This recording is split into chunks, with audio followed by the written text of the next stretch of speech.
L'aéroport de Goma, de nouveau opérationnel. Quelques avions ont atterri ce mercredi à Goma, une manière d'ouvrir la ville au monde. C'est en présence du ministre de l'Intérieur. 3 membres du gouvernement auditionnés à l'Assemblée nationale. Il s'agit des ministres des ITP, de la santé publique et celui délégué aux finances. Chacun s'est exprimé par rapport à son secteur d'activité. Un partenariat gagnant-gagnant vient d'être conclu par la RDC dans le secteur forestier. Retombée de la mission du ministre du Budget à la conférence sur le réchauffement climatique au Qatar.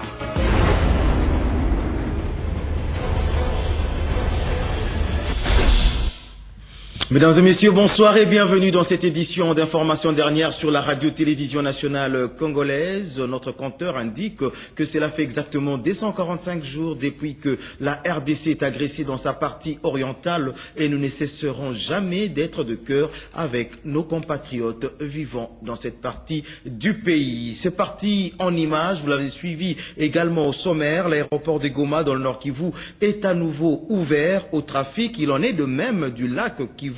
L'annonce a été faite aujourd'hui par le ministre de l'Intérieur peu avant son retour à Kinshasa. Richard Mouyej Manguesmans a auparavant évalué les dégâts et pillages causés par le rebelle du M23 avant leur retrait de la ville de Goma. Notre envoyé spécial, Joseph Oscar Mbalkaïch.